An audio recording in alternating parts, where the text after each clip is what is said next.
beliefs. Satanic worship, ritual abuse, and mind-controlling cults. The epitome of evil. Those who have experienced this evil have terrifying stories to tell. Jim Jones, David Koresh, Marshall Applewhite. Charismatic leaders who convinced hundreds of people to believe in their ideals. They took over these people's minds and controlled their every action. We're all susceptible to getting recruited into a cult, to being exposed to a mind control program. You don't have to argue people into mind control. Quite the opposite. You sweet talk them. And you deceptively sweet talk them in to coming along with you to join your group. Once a part of these cults, members take part in terrible deeds, sometimes ending in death. I testified in one trial where a cult leader had carried out her orders at, quote, making the child submit, making the child surrender. And they had beaten the child for 2.5 hours, and the child died. And the parents who did it were, when I interviewed them, remorseful and knew that for all time they had to live with that.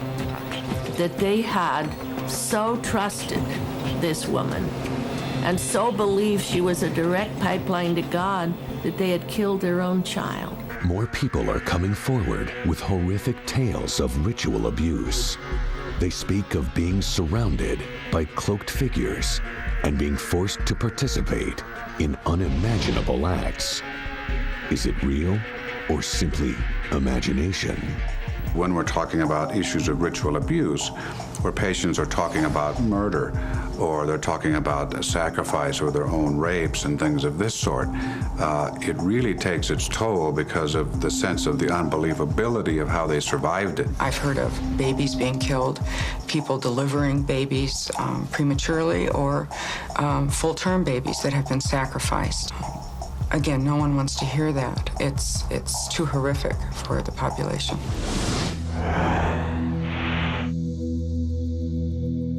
Barbara Jackson is a survivor of ritual abuse. She did not recall memories of her torture until later in life. People would start arriving, and they would have robes, and I would just be brought into the basement, and the basement is divided into 2 halves. One half is open. That's often where the table that the child or the animal would be put on to be hurt.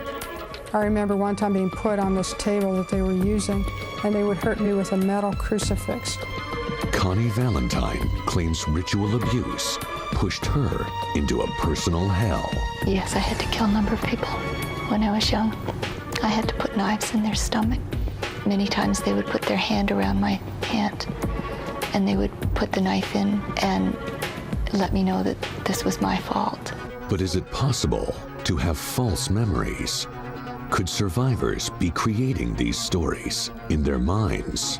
To have recovered repressed memories, to have flashbacks to events that they never knew about before and had no memories of before, that I say yes, indubitably is a false memory, and that those events never occurred.